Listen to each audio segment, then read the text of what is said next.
Madam మొత్తం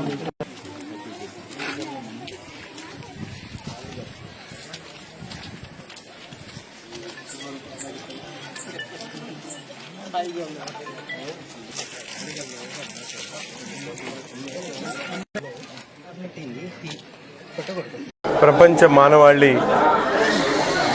శాంతి కోసం, సమాధానం కోసం త్యాగం చేసినటువంటి యేసుక్రీస్తు ఈరోజు సిలువ ఇచ్చినందుకు గుడ్ ఫ్రైడే సందర్భంగా గుంటూరు నగరంలో పెద్ద ఎత్తున ఈ శ్మశాన వాటికలను తమ పూర్వీకుల్ని అలాగే యేసుక్రీస్తుని మననం చేసుకుంటూ ఈరోజు గుడ్ ఫ్రైడే జరుపుకుంటున్నటువంటి పరిస్థితులు. ఈ శ్మశాన వాటికలో ఉన్నటువంటి వాళ్ళ బంధువులు, చనిపోయినటువంటి బంధువులు,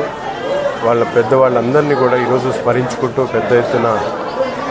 క్రిస్టియన్ సోదర సోదరిమణులు ఈరోజు గుడ్ ఫ్రైడే జరుపుకోవడం జరుగుతూ ఉంది. ప్రతి ఒక్కరు కూడా యేసుక్రీస్తు ఇచ్చినటువంటి బోధనలు, ఆచరించినటువంటి విధానాలను అలవర్చుకొని సమాజంలో ప్రతి ఒక్కరు శాంతియుతంగా ఏదైతే ఆయన ఆశించినటువంటి శాంతిని ప్రతి ఒక్క మానవుడికి అందించేటువంటి విధంగా మనందరం కూడా కలిసి నడవాలి. ఈ మంచి ప్రభుత్వం ఏర్పడ్డ తర్వాత గతంలో ఎప్పుడూ లేనటువంటి విధంగా ఈరోజు క్రైస్తవ బోధనలను ప్రజలకు అందించేటువంటి పాస్టర్ల కోసం ఈరోజు గౌరవ ముఖ్యమంత్రి గారు 5,000 చొప్పున వాళ్ళందరికీ కూడా రెమ్యునరేషన్ ఏదైతే గౌరవ వేతనాన్ని వాళ్ళకి అందించేటువంటి ఒక చక్కటి నిర్ణయాన్ని తీసుకున్నందుకు గౌరవ ముఖ్యమంత్రి గారికి గుడ్ ఫ్రైడే